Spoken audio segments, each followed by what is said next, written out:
Hey everyone, Mike Mooney here. Hope you're doing great. So recently I had the opportunity to talk to a business owners summit. And while we were there, I asked the owners, hey, how often do you check in on the financial state of your organization? And the answers ranged from quarterly to monthly to, hey man, as soon as you wrap this up, I'm getting back into it. So let's get going. And I said, okay, great. Let me ask you, why do you do that? And the answers range from, well, we need to forecast and we need to understand where our baselines are. And we also need to identify where there could be problems and handle that before it becomes an issue to the business. I said, that's fantastic and extremely responsible of you. So let me ask you this. When's the last time you did that for your reputation? Quiet and a hush came over the crowd, as you can imagine, right? Because the financial part's somewhat easy.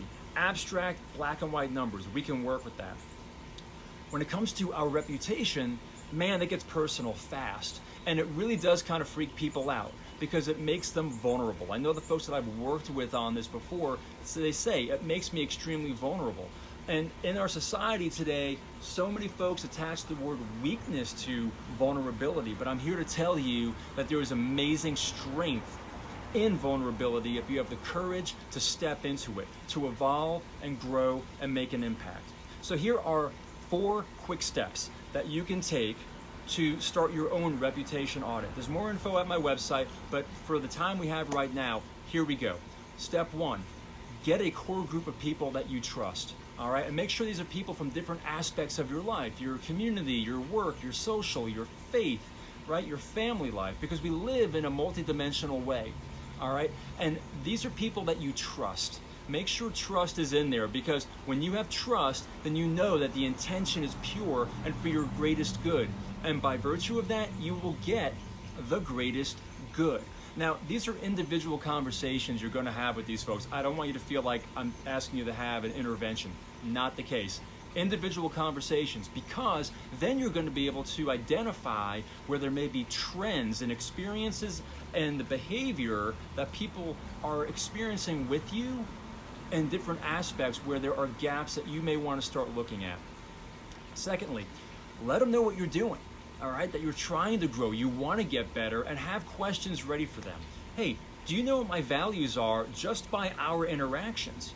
Do my actions align with those values? Am I responsive? Do I live into my commitments? What is my reputation? Do I have blind spots that I'm not aware of that are holding me back as a person, but potentially even holding back my business? I may not know. I need your help. I need you to tell me where this is right now.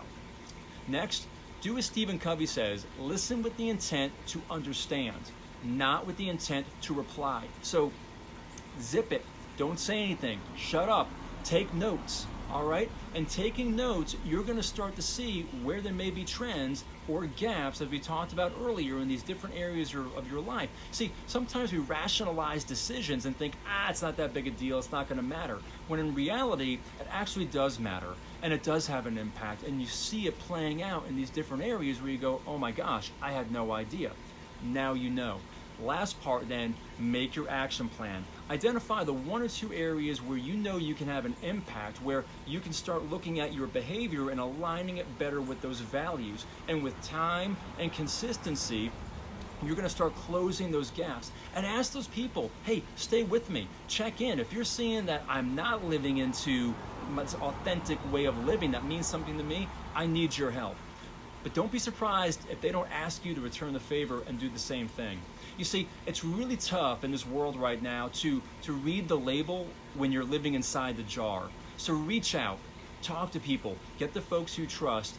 I challenge you, I implore you, I hope that you will find the courage to step into this space where you can actually enhance, grow, and make an impact, not only with your business, but with your reputation that's going to have an influence in your entire life.